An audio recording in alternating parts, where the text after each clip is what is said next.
I'm Rebecca, 32, and I thought I knew what betrayal felt like until last Sunday. When my grandmother left me her entire estate worth $2 million, my mother Diana's true colors emerged overnight. After refusing to split my inheritance with her, I received a text about an important family meeting at her house. Walking into that living room, I froze. Surrounding me weren't just relatives, but strangers in suits. "Rebecca," my mother announced coldly, "meet my lawyers. We're contesting the will unless you reconsider your selfishness." If you've ever experienced family turning on you over money, you know exactly how my stomach dropped in that moment. I'm still processing everything that happened, and I'd love to know where you're watching from today. This story about how money revealed my family's true colors might help if you're dealing with something similar. Hit subscribe and like if family inheritance drama hits close to home, and let's get into how this ambush was just the beginning of my nightmare. Growing up, I always felt closer to my grandmother Eleanor than to my own mother. While other kids had mothers who attended school plays and helped with homework, I had Grandma Eleanor. She lived in this beautiful historic Victorian home that had been in our family for generations. It wasn't just a house. It was filled with antique furniture passed down through generations, valuable art pieces she'd collected during her travels, and shelves lined with first-edition books. But the real wealth was in her investment portfolio that she had meticulously built over 50 years. When Grandma was diagnosed with stage 4 pancreatic cancer last year, the doctors gave her 6 months. My mother Diana made an appearance at the hospital for the diagnosis, took a few photos for social media with sad face emojis, then disappeared back to her life 3 states away. I immediately took family leave from my job as an elementary school teacher to move into Grandma's house and care for her. Those final months were both heartbreaking and precious. I administered her medications, drove her to chemo appointments, held her hair back when she was sick, and spent hours just sitting beside her bed reading her favorite poetry when she was too weak to hold the books herself. We had deep conversations about life, her regrets, her proudest moments. Sometimes my mother would call, usually when she needed money for something, but her visits were sporadic and brief. "She always has somewhere more important to be," Grandma once whispered after Mom left after a 20-minute visit. The sadness in her eyes broke my heart. When Grandma passed, I was holding her hand. My mother arrived for the funeral in a new designer dress, accepting condolences from people who hadn't seen her in years. I was too grief-stricken to care about appearances. The funeral was beautiful but surreal, as funerals often are. I remember very little except the weight of the casket as I served as pallbearer alongside my Uncle Thomas, Grandma's brother. 1 week after we laid Grandma to rest, we gathered at Mr. Patterson's office, her attorney for over 30 years. I expected the standard division of assets, perhaps the house to my mother, with some sentimental items and maybe a small trust for me. I certainly never anticipated what happened next. And to my beloved granddaughter, Rebecca Lynn Miller, who has been more a daughter to me than anyone, I leave the entirety of my estate, including my home, all investments, business interests, and personal belongings. She alone has demonstrated the love, responsibility, and wisdom to be the proper steward of the Miller family legacy. The silence in the room was deafening. I couldn't breathe. Mr. Patterson continued reading, explaining that the estate was valued at approximately $2 million, including the house, investments, and all assets. I felt everyone's eyes boring into me. When I finally looked up, my mother's face had transformed from shock to a tight smile that didn't reach her eyes. "Congratulations, honey," she said, her voice strained. "Mom always did favor you." Later, at the small reception at Grandma's, now my, house, I overheard whispers. "Always was the golden child. Diana's her actual daughter. It's not right. Must have manipulated the old woman when she was sick." My cousin Jennifer, who I'd been close with growing up, couldn't even look me in the eye. My sister Melissa, 2 years younger than me and always our mother's devoted follower, kept shooting me venomous glares while comforting our mother. It was while I was in the kitchen, arranging more coffee cups, that my mother cornered me. "We need to talk about the inheritance," she said without preamble. "What about it?" I asked, though I already knew what was coming. It's not right, Rebecca. I was her daughter. I should have received at least half of everything. You need to make this right. I took a deep breath. Mom, this was Grandma's decision. She was of sound mind when she made her will. Sound mind? She laughed bitterly. You were there every day, whispering in her ear, turning her against me. What did you tell her? The accusation stung. I never said anything against you. Maybe if you'd been around more? I had my own life. I couldn't put everything on hold for months. And now you think you deserve everything? Her voice rose. I'm her daughter. Her flesh and blood. That house should be mine. Those investments should be mine. I expect you to sign over at least half, Rebecca. It's the right thing to do. I can't do that, Mom. Grandma wanted. I don't care what she wanted. She's dead, and I'm still here. I'm your mother, and I'm telling you what's going to happen. Her eyes narrowed. You've always been selfish. Always thinking you're better than everyone else in this family. Well, let me tell you something. You'll regret this decision if you don't reconsider. She stormed out, leaving me shaking in the kitchen. Several relatives glanced away quickly when I returned to the living room, making it obvious they'd heard everything. Back in my small apartment that night, I hadn't yet moved into Grandma's house. I questioned myself. Was I being selfish? Should I share the inheritance? But then I remembered the countless times my mother had asked Grandma for money over the years, the missed birthdays, the empty promises. I remembered how she'd disappear for months, then show up when she needed something. My phone kept buzzing with messages. Melissa, you've always been jealous of Mom's relationship with me.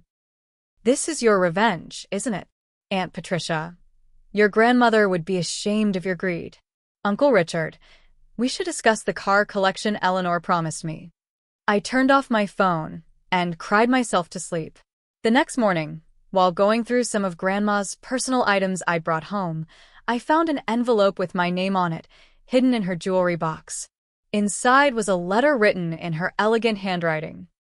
My dearest Rebecca, asterisk if you're reading this, I'm gone, and the will has been read.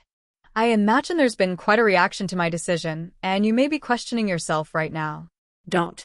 I made this choice with complete clarity and purpose. Asterisk Diana has been given every opportunity throughout her life. I've paid off her debts, funded her business ventures that failed due to her neglect, and bailed her out of financial troubles more times than I can count. Each time, she promised it would be different, and each time, nothing changed. Asterisk you, my darling girl, have shown responsibility, compassion, and wisdom beyond your years. You work your way through college, built a career helping children, and never once asked me for money. And when I needed someone most, you were there without hesitation or complaint. Asterisk the family legacy I've entrusted to you isn't just about money or property. It's about values, integrity, and care for future generations. I know you'll be the proper steward of everything I've built. Asterisk stay strong if there's pressure.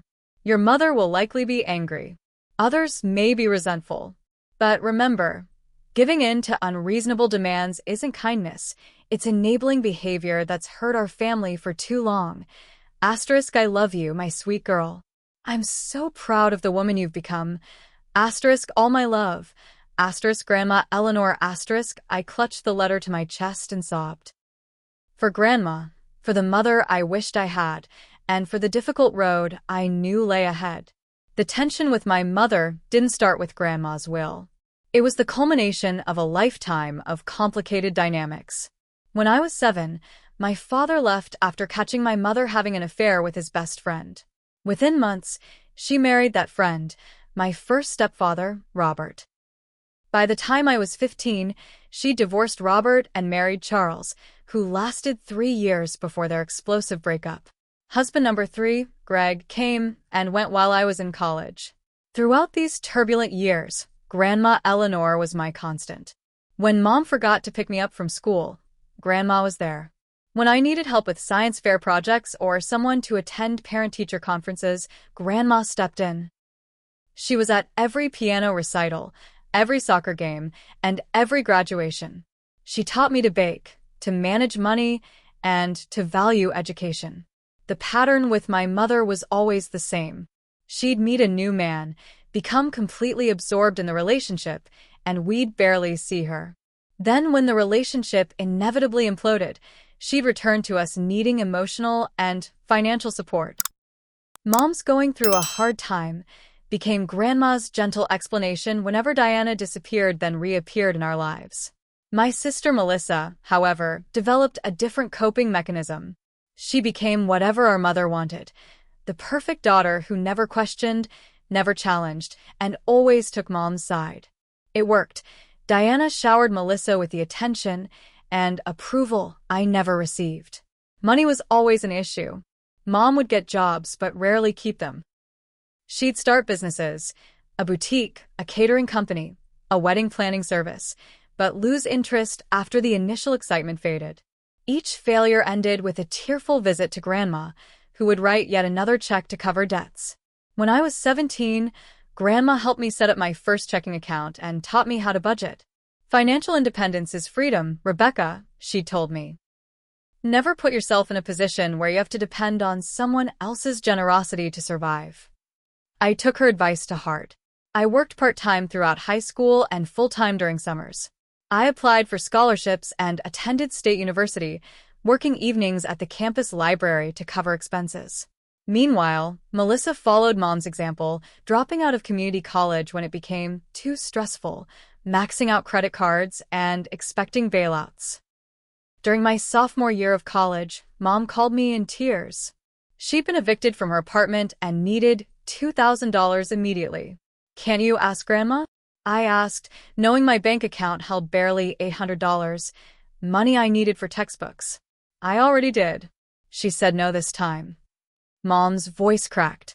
She said I need to experience consequences. "Please, Rebecca." I wouldn't ask if I wasn't desperate. I emptied my account and took extra shifts at the library. 3 weeks later, Mom posted photos of her Cancun vacation with her newest boyfriend. When confronted, she claimed she'd manifested an unexpected blessing and deserved a break after all her hardship. I never told Grandma about that incident. I was too embarrassed at being manipulated. But somehow she knew. She invited me to dinner and handed me an envelope containing exactly $2,000. "I thought you weren't giving Mom any more money," I said, confused. "I'm not. This is for you." Her eyes were knowing. "No more direct loans to your mother, Rebecca. Promise me." It was the family business that revealed the true extent of the dysfunction. Grandma Eleanor had built Miller Stationery and Gifts from a small paper goods store into a successful regional chain with 6 locations. Mom had worked there briefly after high school before declaring it boring. But when Grandma semi-retired, Mom suddenly developed an interest in her birthright and demanded to be installed as CEO. Against her better judgment, Grandma gave her a chance. Within 18 months, 3 stores had to be closed due to mismanagement. Inventory disappeared. Vendors weren't paid. Staff quit in droves. Finally, when the bank called about unauthorized credit lines Mom had opened in the company's name, Grandma stepped back in and removed her. "She almost destroyed everything I spent 40 years building," Grandma confided in me during her illness. "If your Uncle Thomas hadn't alerted me to what was happening, we might have lost everything." Uncle Thomas, Grandma's younger brother, had always seen through my mother's manipulations. "Diana's got charm and knows how to use it," he once told me. But charm doesn't build character. There were the family heirlooms too. Items would mysteriously disappear from Grandma's house after Mom's visits: silver candlesticks, a Tiffany lamp, antique jewelry. When confronted, Mom always had excuses. Things were being cleaned or repaired, or Grandma had obviously forgotten she'd given them as gifts. What the family kept most quiet was Mom's gambling problem. It started with occasional casino trips, then escalated to online poker and sports betting. Several times, Grandma had paid off bookies who showed up making threats. Each time came with tearful promises to get help, to change, to do better. Despite everything, I loved my mother. There were good times too. Her infectious laugh, her spontaneous road trips, the way she could light up a room when she was happy. Sometimes I caught glimpses of the person she could have been if she'd made different choices. My therapist, Dr. Marshall, helped me understand I could love her while still maintaining boundaries. Your mother likely has undiagnosed issues, she explained during one session. But understanding the cause doesn't mean you have to accept the behavior. After the will reading, family members chose sides quickly. Uncle Thomas called to congratulate me and offer support. Eleanor knew exactly what she was doing, he assured me. She talked it over with me last year. Don't let anyone make you doubt her decision. But most relatives sided with my mother. Aunt Patricia, Mom's older sister and equally dramatic, led the charge. Family doesn't do this to family. Cousins I rarely saw posted vague social media comments about elder abuse and manipulative caregivers. Uncle Thomas warned me during a private lunch. Diana's not going to let this go, Rebecca. She's been counting on that inheritance to solve all her problems. Be prepared. She's more desperate than you realize. At the time, I thought he was being dramatic. I couldn't have imagined just how right he would be. 3 weeks after the will reading, the text messages from my mother began to change tone. The first week had been anger. You've stolen what's rightfully mine, and I'll never forgive this betrayal. The second week brought guilt trips. After everything I've sacrificed as your mother, and I guess our relationship means nothing to you. But the third week shifted dramatically. I've been doing a lot of thinking, Rebecca. I may have overreacted. I'm trying to understand Grandma's decision from her perspective. Family is more important than money. Can we talk? The sudden change made me suspicious, but also hopeful. Maybe she was coming to terms with Grandma's decision. Maybe we could salvage our relationship. Then came the invitation. I'm hosting a family dinner Sunday at 5. Just immediate family to talk things through. We need to heal together. Please come. I called my best friend Allison immediately. We'd been friends since 3rd grade, and she knew my family dynamics better than anyone. It sounds like a trap, she said bluntly after I read her the text. The Diana Miller I know doesn't suddenly become reasonable about money. But what if she's genuine? What if this is her way of extending an olive branch? Then you'd be right to go. But Rebecca, prepare yourself for the possibility that this is another manipulation. Maybe bring someone with you? I considered asking Allison to come, or maybe my boyfriend Michael, but ultimately decided against it. Family matters should be handled within the family, I reasoned. Besides, having backup might signal I didn't trust my mother's intentions, which, admittedly, I didn't, but I didn't want to inflame the situation further. I'll be fine, I assured Allison. It's just dinner with Mom, Melissa, and maybe Aunt Patricia. What's the worst that could happen? The day of the dinner, I spent hours deciding what to wear. Too casual might suggest I didn't take the reconciliation seriously. Too formal might make it seem like I was flaunting my new wealth. I finally settled on a simple blue dress that Grandma had always liked, paired with the pearl earrings she'd given me for my college graduation. On the drive to Mom's modest suburban house, I rehearsed what I might say. I wanted to be firm about Grandma's wishes, but open to finding ways to help my family within reason. Perhaps I could establish education funds for any future nieces or nephews. Maybe I could help Melissa with her student loans, provided she went back to school. I even considered offering Mom a reasonable monthly stipend if she agreed to financial counseling. I stopped at a florist and bought a bouquet of lilies, Mom's favorite flowers. A peace offering. As I pulled onto her street, I noticed the unusual number of cars parked along the curb. I recognized Melissa's Honda, Aunt Patricia's Lincoln, and Uncle Richard's truck. But there were at least 4 other vehicles I didn't recognize, including an expensive-looking black Mercedes. A knot formed in my stomach. This wasn't looking like the small family dinner I'd been promised. My phone buzzed with a text from Michael. How's it going? Call if you need me to come get you. I typed back. Just arriving. More cars than expected. We'll update soon. Another text came through, this one from Melissa. We're all waiting for you. Hurry up. The tone seemed off, impatient, almost hostile. The knot in my stomach tightened. I considered calling Michael and asking him to come after all, but I didn't want to appear paranoid. Taking a deep breath, I gathered the flowers and my purse and walked to the front door. For a moment, I stood there, remembering the last major family confrontation in this house, when Mom had announced she was marrying Greg after knowing him for just 3 weeks. That dinner had devolved into a shouting match between Mom and Grandma.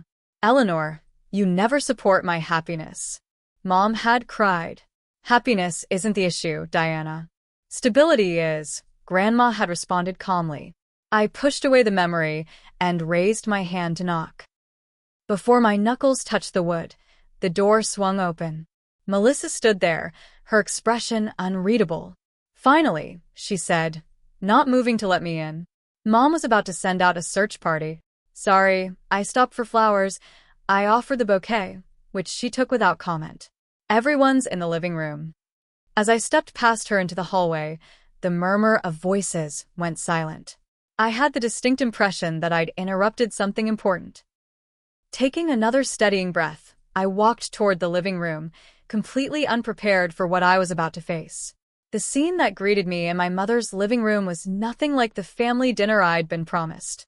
The coffee table had been pushed aside to make room for what looked like an impromptu conference setup.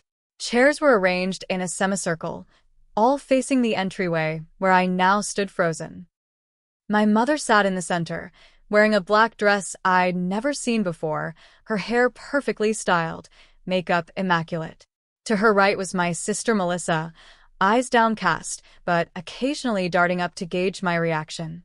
Aunt Patricia sat rigidly beside her, arms crossed. Uncle Richard lounged in an armchair, looking uncomfortable but determined. What shocked me most were the 3 strangers in business suits sitting on the left side. 2 men and a woman, all with leather portfolios open on their laps. A projector had been set up, casting a PowerPoint slide onto the wall that read, "Contesting the Will, Options and Strategies." "Rebecca," my mother said with artificial warmth, "thank you for joining us. Please take a seat." She gestured to a single chair position directly opposite everyone else, an obvious hot seat. "What is this?" I asked, still standing in the doorway. "You said this was a family dinner." "This is about family," Mom replied, her smile not reaching her eyes. "Family loyalty, specifically. Rebecca, meet Mr. Drummond, Ms. Weathers, and Mr. Castillo. They're estate litigation specialists." Mr. Drummond, a gray-haired man with glasses, nodded professionally. "We specialize in contested wills, particularly cases involving undue influence." The room seemed to tilt slightly. "Undue influence." "Please sit down, Rebecca," my mother repeated, her voice harder now. "We have a lot to discuss." I sank into the designated chair, my legs suddenly weak. The flowers I'd brought lay forgotten on a side table where Melissa had carelessly tossed them. "We've been reviewing the circumstances surrounding my mother's will," Diana continued, now fully in performance mode. "And we've found several concerning elements that suggest the document may not represent her true intentions." Ms. Weathers, a sharp-featured woman in her 40s, took over. "Ms. Miller, in the 6 months preceding your grandmother's death, you were her primary caregiver, correct?"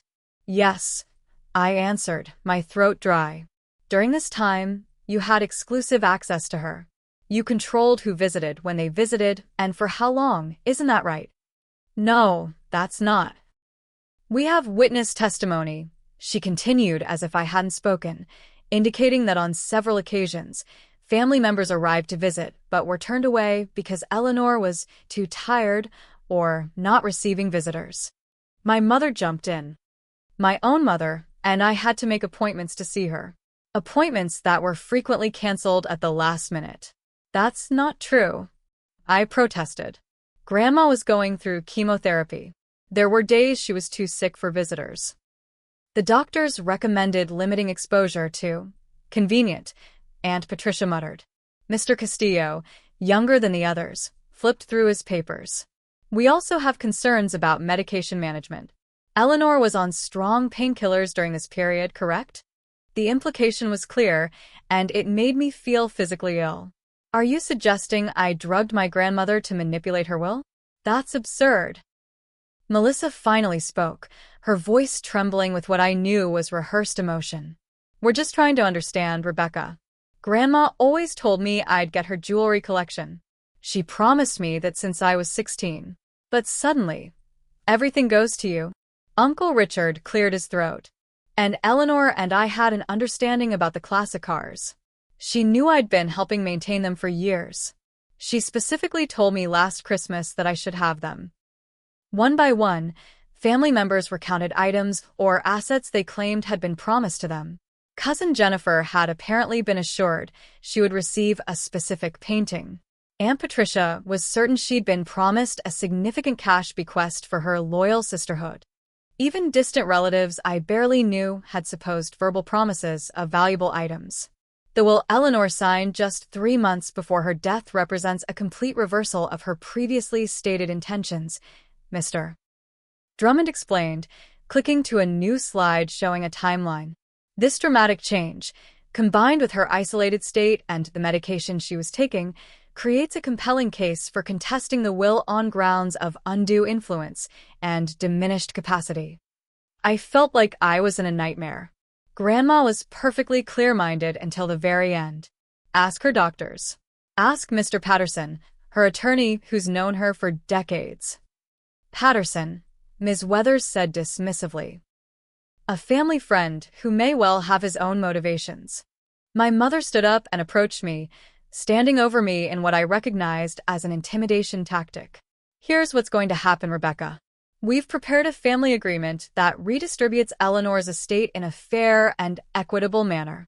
She nodded to Mr. Castillo, who produced a thick document and placed it on my lap. You'll retain the house and 30% of the financial assets. The remaining 70% will be distributed according to the schedule on page 12. I glanced down at the document, too stunned to fully process what was happening. If you sign today, my mother continued, we can avoid a prolonged legal battle that would be expensive and damaging to everyone. If you refuse, she let the threat hang in the air. We're prepared to file court documents first thing Monday morning, Mr. Drummond added helpfully. Once filed, a freeze will be placed on all assets until the matter is resolved. Based on similar cases, that process typically takes 18 to 24 months. During which time, Ms. Weathers interjected, you won't be able to access any of the inheritance. No house. No investment. Nothing. And legal fees in these cases often exceed $200,000, Mr. Castillo pointed out. On each side. I felt ambushed, cornered, and completely overwhelmed. The room seemed to be closing in around me. My chest tightened, and I recognized the beginning of a panic attack, something I hadn't experienced since college finals. I need air, I managed to say, standing up abruptly. The document fell to the floor.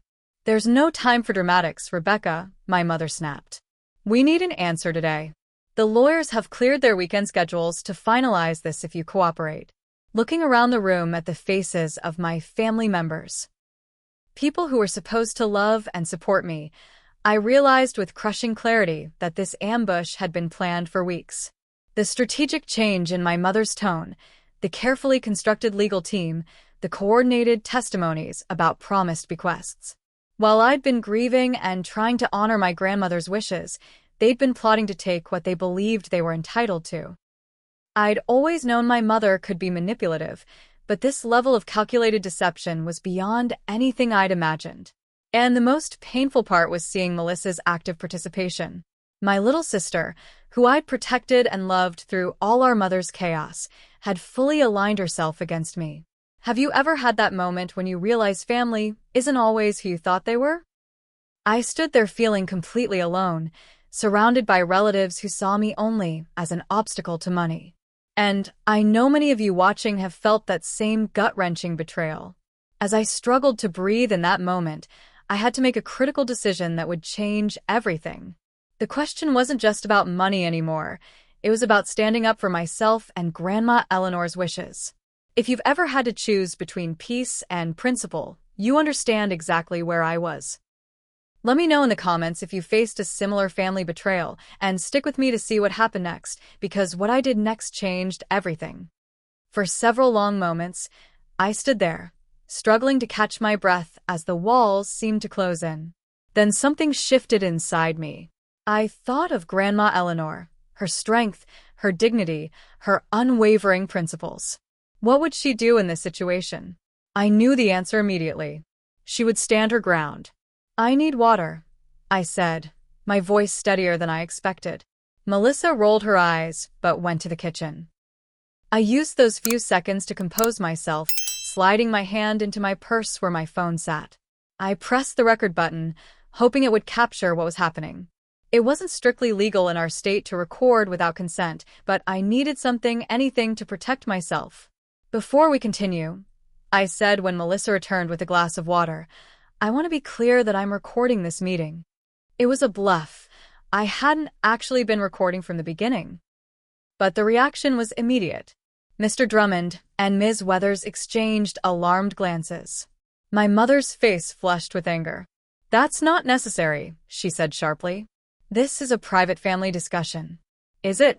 "Because it feels more like a legal ambush.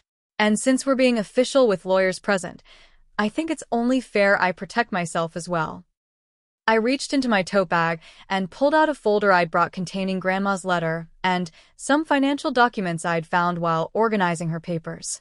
I'd brought them as reference for any constructive discussions about the estate, never imagining I'd need them as defense. "Since we're all sharing evidence," I said, opening the folder on my lap, "I have some items you might find interesting." I pulled out a stack of hospital visitor logs I'd requested copies of, anticipating potential issues. These are the visitor logs from Grandma's hospital stays. They show every person who came to see her and how long they stayed. I placed them on the coffee table. You'll notice Mom visited exactly 4 times in 6 months, with an average stay of 45 minutes. Melissa visited twice. Aunt Patricia, once, for 20 minutes. My mother snatched up the papers. "These don't prove anything. I was busy with work and work? You haven't held a steady job in 3 years, Mom." I turned to the lawyers. "Did she mention that part?" Mr. Castillo looked uncomfortable. "Ms. Miller, our concern is with the validity of the will, not with family visitation patterns." "But it goes to motive, doesn't it? If my mother was so concerned about Grandma's well-being, why wasn't she there? If their relationship was so close, why did she spend more time at the casino than at her dying mother's bedside?" The word casino caused a visible reaction. My mother's face went pale, and Melissa shot her a warning look. "That's a malicious accusation," my mother hissed. I pulled out more papers. "These are financial records showing that in the past 5 years, Grandma gave Mom loans totaling over $130,000. Loans that were never repaid." I passed these to Mr. Drummond. "You'll notice each one is properly documented, with terms and signature pages." Next came a copy of Grandma's letter to me. And this is a letter Grandma left explaining her decision about the will. I'd be happy to have handwriting experts verify its authenticity. The lawyers were now looking at my mother with new expressions: doubt, concern, reassessment. "There's more," I continued, finding courage in their reactions. "Did my mother happen to mention the second mortgage she took out on Grandma's house 3 years ago? Grandma only discovered it when the bank called about missed payments." "That was a misunderstanding," my mother interjected quickly. "Mother authorized me to." "No, she didn't," I cut in. "She refinanced to pay it off and save the house. I have those documents too." I was on a roll now, years of suppressed truths finally breaking free. "Did she tell you about the family business she nearly bankrupted? Or the valuable items that mysteriously disappeared from Grandma's house after her visits? Or her gambling debts that Grandma paid off multiple times?" Uncle Richard shifted uncomfortably in his seat. Aunt Patricia suddenly became very interested in her manicure. "As for all these supposed promises of specific bequests," I continued, "Grandma was meticulous about documentation. If she had wanted anyone to have specific items, she would have included that in her will." Mr. Patterson suggested codicils several times over the years. The confidence of the legal team was visibly crumbling. Ms. Weathers whispered something to Mr. Drummond, who nodded grimly. My mother, realizing she was losing control of her carefully orchestrated ambush, changed tactics. "Why are you doing this, Rebecca?" Trying to humiliate me in front of everyone? I'm your mother. After everything I've sacrificed for you. What sacrifices, Mom? Grandma raised us while you chased husbands and spent money you didn't have. She was at every school event, every doctor's appointment, every milestone. Where were you? Melissa jumped to her defense. That's not fair. Mom had her own struggles. Yes, she did. And Grandma helped her through every single one of them. She bailed her out financially more times than I can count. And how did Mom repay that loyalty? By showing up for photo ops during Grandma's illness and then expecting to cash in after she died. The room fell silent. Then, to my surprise, Uncle Thomas walked in through the front door. Sorry I'm late, he said, though the slight smile on his face suggested his timing was intentional. Traffic was terrible. My mother's face went from pale to crimson. Thomas, what are you doing here? This is a private meeting. Is it? I received a text saying there was an important family meeting about Eleanor's estate. Since I'm family and the executor of her business affairs, I assumed I should be here. He looked around the room, taking in the lawyers and the projector. Interesting setup, Diana. Very theatrical. Uncle Thomas had always been Grandma's strongest ally and the only person who could match my mother in confrontations. His presence gave me strength. They're trying to force me to sign over 70% of the inheritance, I told him. They claim I manipulated Grandma. Thomas nodded, unsurprised. I figured something like this was coming. He turned to the lawyers. Before you proceed any further, you should know that Eleanor Miller was examined by 2 independent psychiatrists in the months before her death, specifically to document her mental competence for estate planning purposes. I have their reports. She also recorded a video statement explaining her decisions regarding her will. Mr. Patterson has this in safekeeping. This was news to me, but it made perfect sense. Grandma would have anticipated my mother's reaction and taken steps to protect her wishes. Additionally, Thomas continued, as the trustee of Eleanor's business interests, I can confirm that Diana was removed from any position of authority years ago due to financial mismanagement bordering on fraud.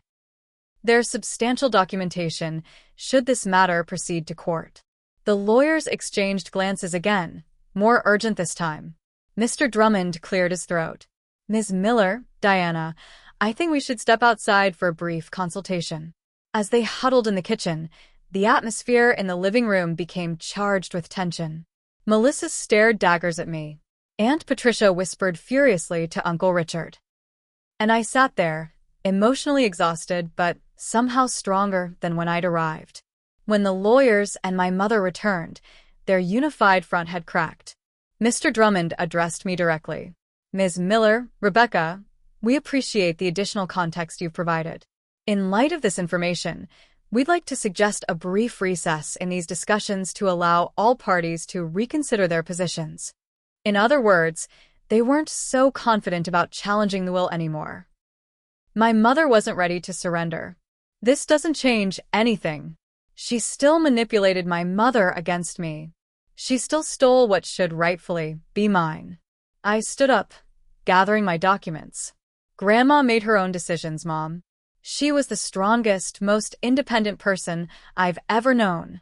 The fact that you think she could be manipulated says more about you than it does about her or me. I turned to leave, but paused. And for the record, I would have helped you if you'd simply asked instead of trying to ambush and threaten me. That's the difference between us. You take. I give. Just like Grandma did.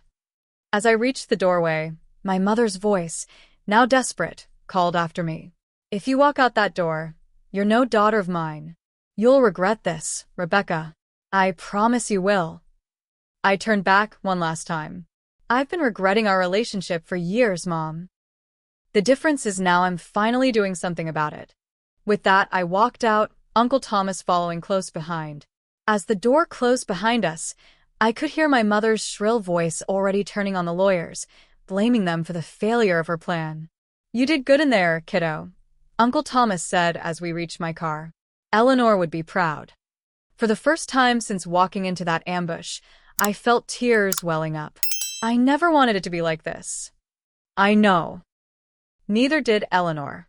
But Diana made her choices, and now she is to live with them. He squeezed my shoulder. Go home and rest. I'll call you tomorrow. This isn't over yet, but you've won the first battle. As I drove away, I glanced in my rearview mirror at the house where so many family dramas had played out over the years. I had a feeling this one was far from finished. I didn't make it far. 2 blocks from my mother's house, my car, a 10-year-old Honda with chronic transmission problems, shuddered, coughed, and died. Perfect timing as always. I coasted to the curb, rested my forehead against the steering wheel, and finally allowed myself to cry. Everything I'd been holding back, grief for Grandma, shock at my mother's betrayal, hurt from Melissa's complicity, and the sheer stress of the ambush, came pouring out. I cried until my throat hurt and my eyes burned. When I finally looked up, I saw Uncle Thomas's car pull alongside mine. He must have seen me stop. Without a word, he got out, opened my passenger door, and sat down beside me. Car trouble or life trouble? He asked gently. Both. I managed through hiccuping sobs. Well, I can help with one of those. He handed me a tissue from his pocket. The car we can tow. The family, that's more complicated. As I tried to compose myself, my phone buzzed with texts from Melissa. You've ruined everything. Mom is hysterical because of you. The lawyers left because of your stunt. Uncle Thomas glanced at the messages appearing on my screen and sighed. Diana always did have a talent for rewriting reality. In her version, she's always the victim, never the instigator. A call came through, Michael checking on me. I quickly filled him in on what had happened, and he immediately offered to come get me.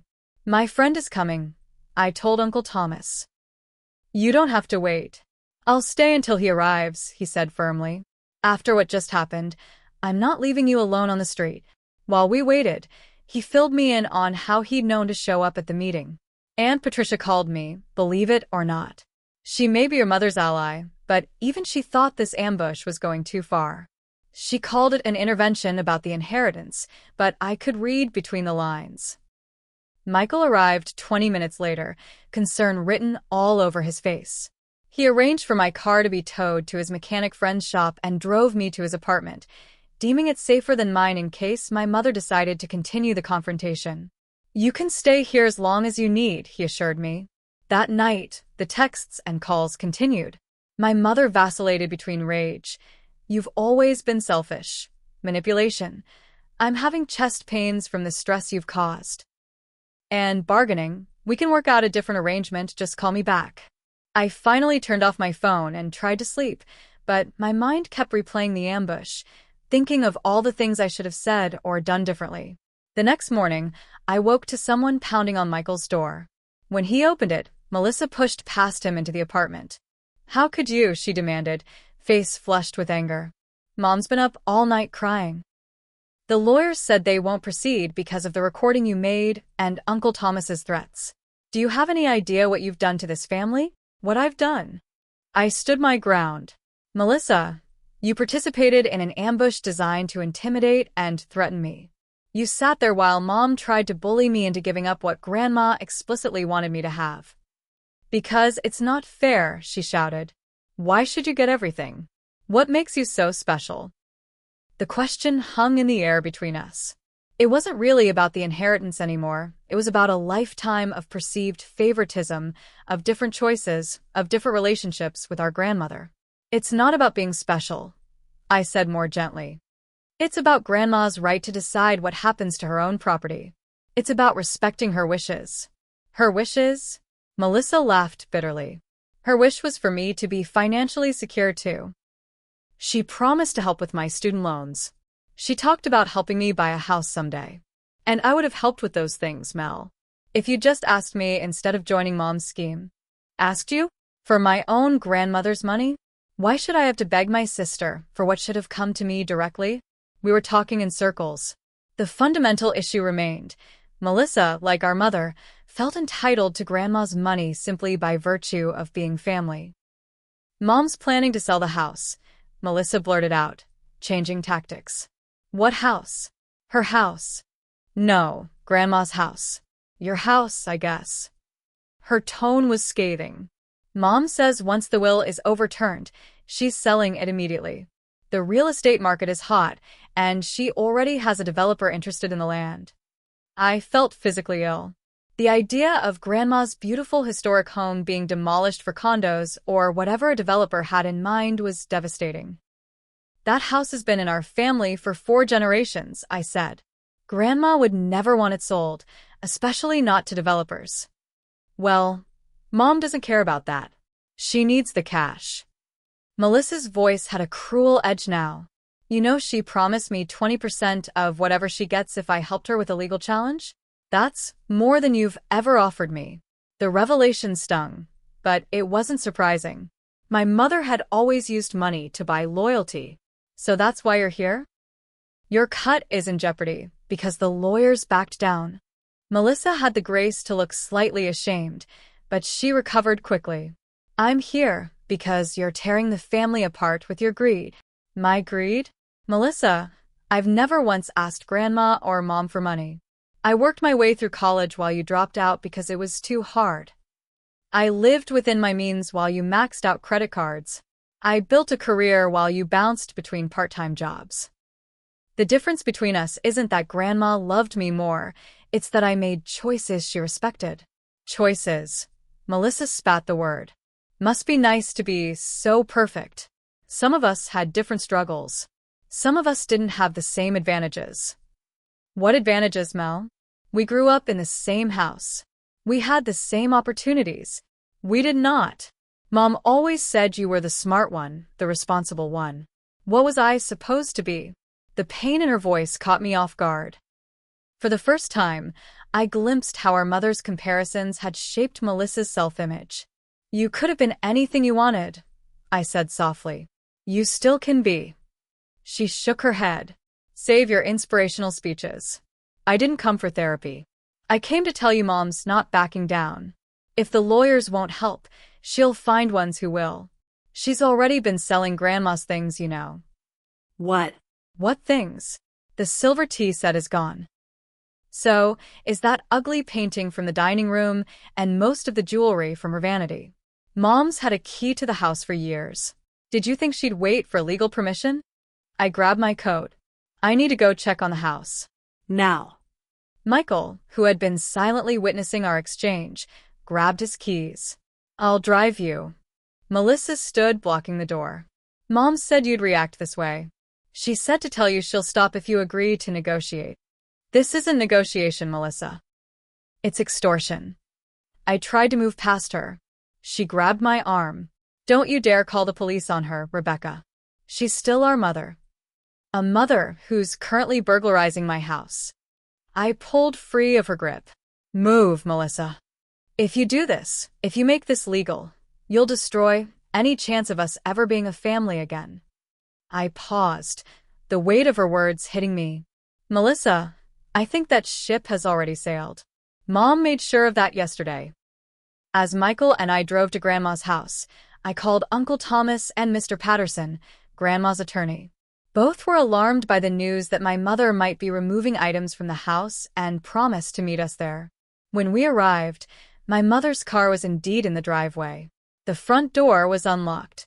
Inside, we found her and Uncle Richard in the living room, wrapping Grandma's antique clock in bubble wrap. What do you think you're doing? I demanded. My mother didn't even flinch. Taking what's mine before you can stop me. This isn't yours. None of it is yours. The will was clear.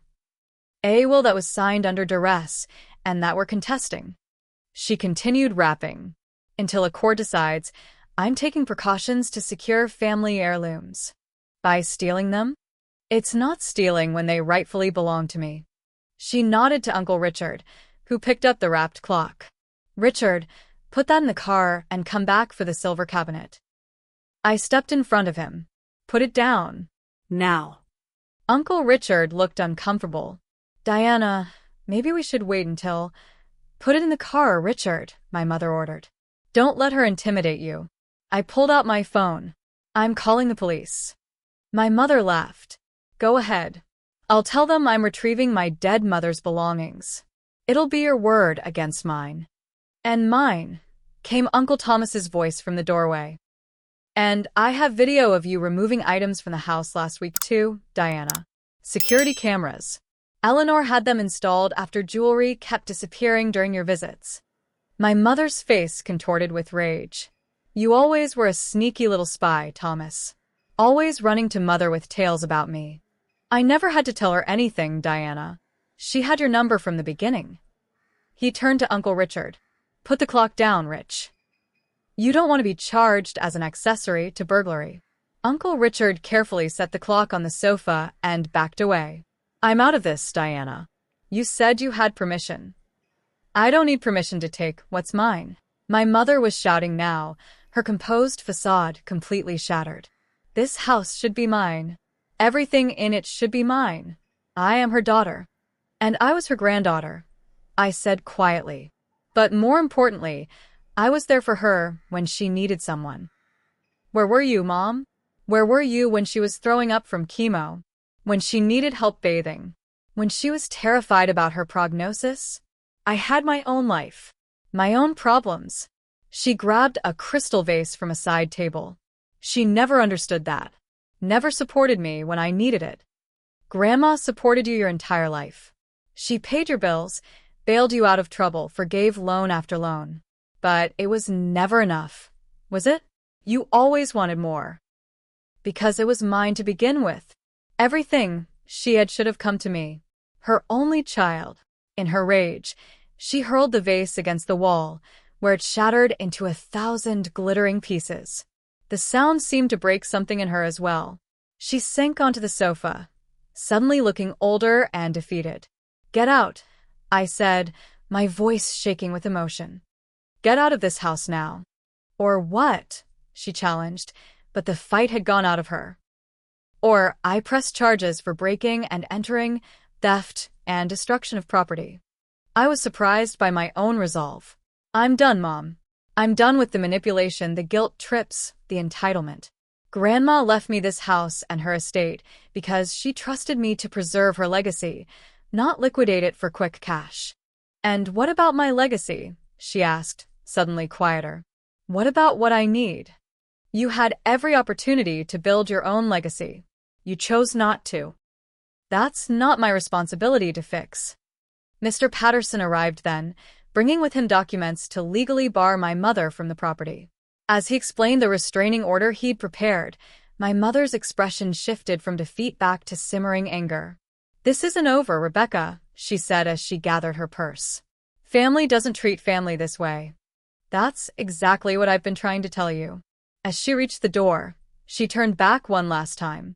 If you do this, if you shut me out completely, you'll regret it for the rest of your life. I'm still your mother. Yes, you are, I acknowledged. And I'll always love you because of that. But I don't like you very much right now, and I certainly don't trust you. When that changes, maybe we can talk again. After she left, I surveyed the damage.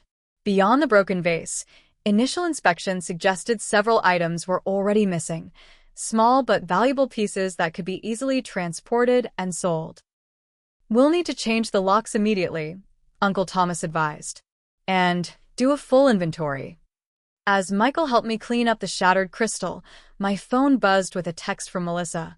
Mom's crying her eyes out. I hope you're happy with what you've done. I showed it to Michael, who shook his head. The gaslighting is strong with that one. She's been manipulated by Mom her whole life, I said, feeling a renewed wave of sadness. She doesn't know any other way to be. That night, I slept in Grandma's house for the first time since her death. In her bedroom, surrounded by her things, I could almost feel her presence, not in a supernatural way, but in the essence of who she had been that permeated everything around me. I picked up the framed photo of her and Grandpa on their wedding day that sat on her nightstand. They looked so young, so full of hope for the future. A future that eventually included my mother, me, Melissa. A family that now lay in fragments as broken as the crystal vase downstairs. I'm trying, Grandma, I whispered to the photograph. I'm trying to do what you would want. But it's harder than I thought it would be. The next morning brought news that my mother had found new lawyers willing to contest the will. The battle, it seemed, was just beginning. The legal challenge my mother mounted dragged on for nearly 8 months. Her new attorneys, a firm known for aggressive tactics, filed motion after motion, each designed to drain my resources and patience. They deposed everyone from Grandma's doctors to her housekeepers, searching for any evidence that could suggest I had manipulated her. During those months, I moved permanently into Grandma's house. It needed me as much as I needed it, a living connection to her and to our family's past. I spent weekends repairing, cleaning, and cataloging the contents, discovering treasures and memories in every drawer and closet. Uncle Thomas was my rock throughout the ordeal. His business experience and emotional support kept me grounded when the legal maneuvers became overwhelming. Michael, too, proved himself to be more than just a boyfriend.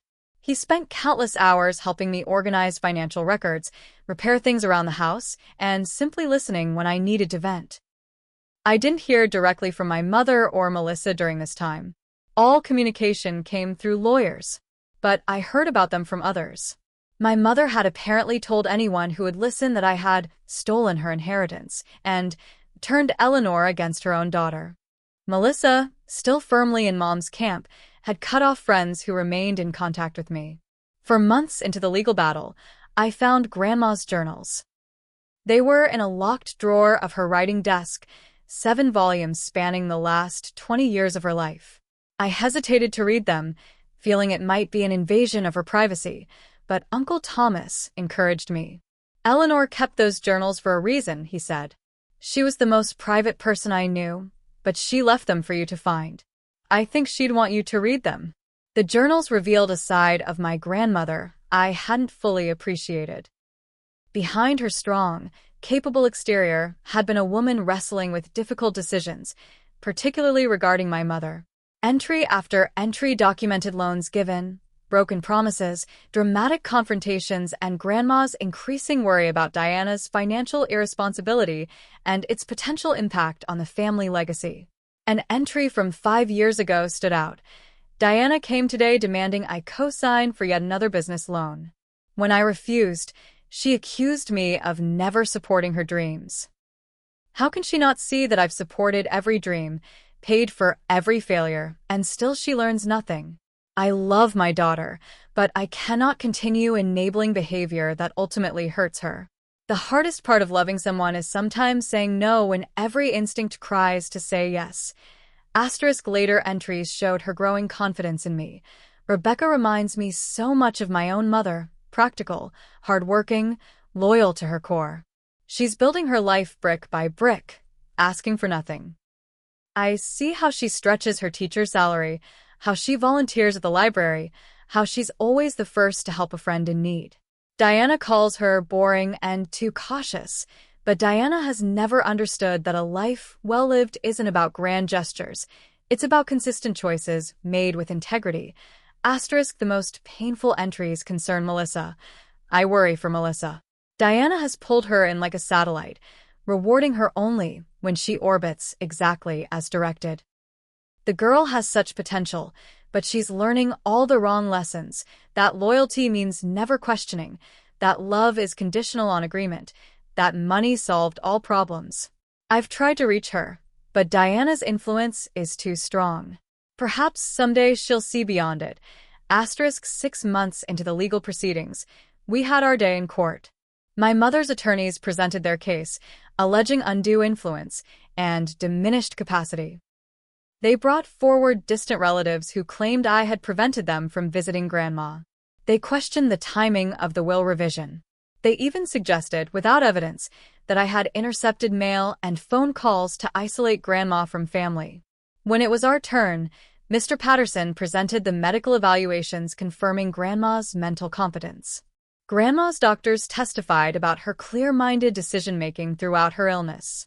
Her video statement, which I had not known about until the trial, was played for the court.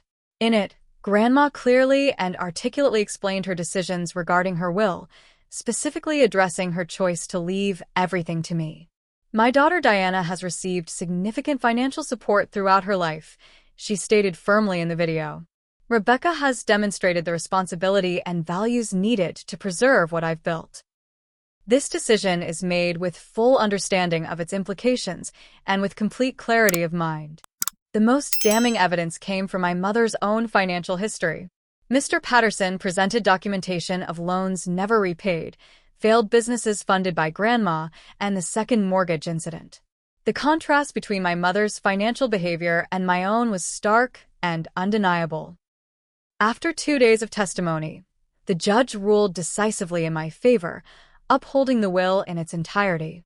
Furthermore, he ordered my mother to pay court costs due to the frivolous and vexatious nature of her challenge. Outside the courthouse, my mother refused to look at me. Melissa, standing beside her, shot me a glance that contained something new, not just anger, but a flicker of doubt. That evening, alone in Grandma's, my living room, I felt hollow rather than victorious. I'd won, but at what cost? My family was shattered. The relationships, however dysfunctional they had been, were possibly beyond repair. But as I sat there, surrounded by the legacy Grandma had entrusted to me, I began to formulate a plan. Not for reconciliation. I wasn't naive enough to think that was immediately possible, but for honoring Grandma's true wishes in a way that might eventually heal some wounds. The next day, I called Mr. Patterson and set up a meeting to establish the Eleanor Miller Family Trust. Under its terms, the bulk of the estate would remain intact, with provisions for 1. A education fund for Melissa, available when she enrolled in an accredited program and maintained passing grades 2. A healthcare fund for my mother, accessible only for verified medical expenses 3. A preservation fund for maintaining the family home as a historic property 4. Annual grants to support causes Grandma had cared about. Literacy programs, cancer research, and community arts. The trust had strict conditions and oversight. Neither my mother nor Melissa could access funds directly. All distributions would be handled by trustees, with Uncle Thomas serving as the primary trustee alongside Mr. Patterson. I wrote letters to both my mother and Melissa, explaining the trust and its provisions. I made it clear that this wasn't about controlling them, but about honoring Grandma's values, while still providing support in ways that couldn't be misused. Melissa was the first to respond, though not as I'd hoped. She returned my letter with a single sentence scrawled across it. "Keep your charity. I don't need your help." It hurt, but I understood her pride. The offer would remain open when she was ready. My mother's response came 3 weeks later in the form of a formal letter from yet another attorney, demanding the trust be dissolved and the assets distributed directly. Mr. Patterson assured me it had no legal merit. 2 months passed. I settled into my new life, taking a leave of absence from teaching to focus on managing the estate and establishing the trust programs. I also began the process of having the house designated as a historic landmark to protect it from future development. Then came the call I'd half expected, but dreaded nonetheless. My mother had suffered a minor heart attack. She was stable but would need ongoing care. And, as the hospital social worker gently informed me, she had no health insurance and limited funds to cover her medical bills. I arranged for the trust to cover her hospital expenses and subsequent care. I didn't visit. I wasn't ready for that confrontation, but I sent flowers with a note wishing her a speedy recovery. She didn't acknowledge them. The real surprise came a week later when Melissa called. It was our first direct communication in nearly a year. "I'm not calling to apologize," she said immediately, her voice tight. "But I wanted to say thank you for helping Mom with the hospital bills." "Of course," I replied, careful to keep my tone neutral. The trust was set up for exactly these kinds of situations. A long pause. "She's not doing well, Rebecca. Not just physically. She's lost.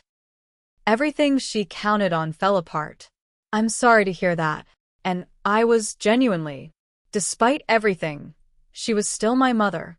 Another pause. "I've been thinking about going back to school. Nursing, maybe." My heart leapt, but I kept my voice steady. The education fund would cover that completely. No strings attached except maintaining passing grades. "I know. I read your letter." Her voice softened slightly. "I'm not ready to, you know. but I've been doing some thinking about a lot of things. It wasn't reconciliation, but it was a crack in the wall between us. The offer stands whenever you're ready, Mel. No expiration date. After we hung up, I cried, tears of relief, of hope, of grief for all the lost time and connection. It was a small step, but a step nonetheless. A year after Grandma's death, I hosted a small memorial gathering at the house. I wasn't sure who would come, having sent invitations to all family members, including my mother and Melissa. To my surprise, Melissa showed up, alone and clearly uncomfortable but present. We didn't have any deep conversations, but she looked around the house with new eyes, noticing the care I'd taken to preserve Grandma's touches while making subtle updates. "You haven't changed it much," she observed. No. It wasn't about making it mine. It was about continuing what she built. She nodded, seeming to understand for the first time. My mother didn't attend, but she sent a small arrangement of lilies, Grandma's favorite flowers. The card simply read from Diana. It wasn't an olive branch exactly, but perhaps a pebble tossed toward one. 2 weeks after the memorial, I found another of Grandma's hidden letters while cleaning out her desk. This one was addressed to Rebecca in case of family conflict. With trembling hands, I opened it. "My dearest Rebecca, asterisk, if you're reading this, then my fears about how Diana would react to my will have proven correct. I'm sorry for the burden this has placed on you. Family conflict over inheritance is as old as time, but knowing that doesn't make it any easier to bear. Asterisk, I want you to know that I considered every option carefully. I could have divided things equally to keep the peace, but that would have only enabled patterns that need to end. Sometimes the kindest long-term choice feels cruel in the short term. Asterisk, whatever has happened, please remember this. True family isn't defined by blood or legal documents. It's built through love, respect, and shared values. Some of your biological family may never accept my decision or your stewardship of what I've built. That's their choice and their loss. Asterisk, create your own family, Rebecca. Of blood relatives who choose healthy relationships, of friends who become as close as siblings, of a community bound by mutual respect rather than obligation. The house has room for all of them. Asterisk, my greatest hope is that someday Diana and Melissa will come to understand that my decision wasn't about loving them less, but about breaking cycles that hurt us all. Until then, hold firm to what you know is right. Asterisk, you have always been my heart, dear girl. I am so proud of the woman you've become and the woman you will continue to grow into. Asterisk, all my love. Asterisk, Grandma Eleanor. Asterisk, I folded the letter carefully and placed it in my journal. Grandma, as always, had known exactly what I would need to hear. That evening, I walked through each room of the house, touching the furniture that had witnessed generations of my family's joy and pain. In the library, I paused before the portrait of my great-grandparents that hung above the fireplace. They had built this house, started the family business, established the foundation that Grandma had preserved and expanded. Now it was my turn to be the keeper of not just physical assets, but of values, integrity, responsibility, generosity guided by wisdom rather than emotion. I thought about Melissa's tentative steps toward education and independence. About my mother's small acknowledgement of Grandma's memory. They were tiny movements, but in the right direction. Healing would take time. Years, perhaps. Some relationships might never fully recover. But Grandma had taught me that true love sometimes means playing the long game, making difficult choices now for better outcomes later. Outside, the sun was setting over the garden where Grandma had taught me to identify flowers and birds. I opened the windows to let in the evening breeze, carrying with it the scent of the roses she had planted decades ago. They bloomed each year, a reminder that what we nurture with care continues long after we're gone. In that moment, I felt a profound sense of peace. The inheritance wasn't just the house or the money, it was this understanding of what matters most. The legal battles were over. The family battles might continue in various forms. But I knew who I was and what I stood for. That clarity was Grandma's greatest gift to me. And so I began again, not as the granddaughter fighting for what was rightfully hers, but as the woman creating something new from the solid foundation I'd been given. Whatever came next, reconciliation or continued estrangement, new family bonds or the strengthening of chosen connections, I would face it with the grace and strength Eleanor Miller had modeled throughout her life. In the end, that was the true inheritance. Not what could be counted or contested, but what lived on in how I chose to move forward. Looking back at everything that happened since that shocking ambush in my mother's living room, I've realized something important about family, money, and the true meaning of inheritance. When someone shows you who they really are, especially family, believe them the first time. The inheritance drama exposed my family's true colors in ways nothing else could have. I wonder if any of you have experienced something similar? Have you ever had to stand your ground against family pressure when you knew you were right? How did your story end? I'd love to hear your experiences in the comments below. If this story resonated with you, please hit that like button and subscribe to hear more real family stories. Sharing helps others who might be going through similar situations feel less alone. And remember, sometimes the family we choose is more important than the family we're born into. Thank you for listening to my journey, and I hope it helps if you're facing difficult family decisions of your own.